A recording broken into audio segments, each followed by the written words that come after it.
आगे अर्जुन कहते हैं कि कुल के नाश से सनातन कुल धर्म नष्ट हो जाते हैं। धर्म के नाश हो जाने पर संपूर्ण कुल में पाप भी बहुत फैल जाता है। हे कृष्ण, पाप के अधिक बढ़ जाने से कुल की स्त्रियां दूषित हो जाती हैं और स्त्रियों के दूषित हो जाने पर वर्ण संकर उत्पन्न होता है। वर्ण संकर कुल घातियों को और कुल को नरक में ले जाने के लिए ही होता है और इनके पितरलोक भी अधोगति को प्राप्त होते हैं और दोषों से सनातन कुल धर्म नष्ट हो जाते हैं और इनके दोषों से सनातन कुल धर्म नष्ट हो जाते हैं। इसलिए हे जनार्दन, जिनका कुल धर्म नष्ट हो गया है, ऐसे मनुष्यों का अनिश्चित काल तक नरक में वास होता है, ऐसा हम सुनते आए हैं। आगे अर्जुन दुख प्रकट करते हुए कहते हैं, हम लोग बुद्धिमान होकर भी महान पाप करने को तैयार हो गए हैं, जो राज्य और सुख के लोभों में स्वजनों को मारने को तैयार हैं।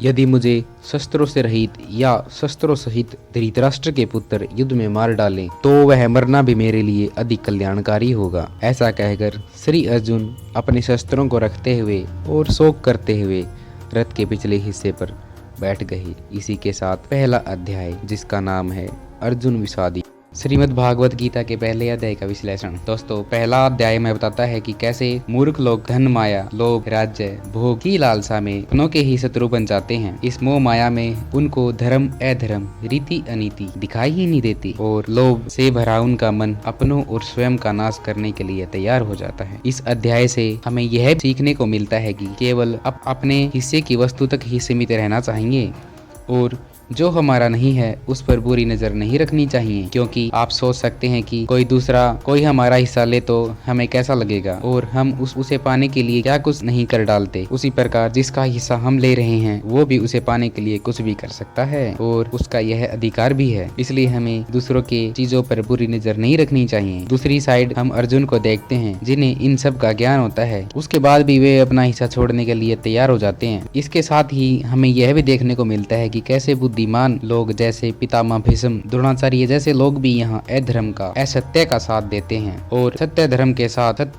के साथ युद्ध के लिए तैयार हो जाते हैं। हमें हमेशा सत्य और धर्म का साथ देना चाहिए, क्योंकि धर्म ही सत्य है। जय श्री कृष्ण।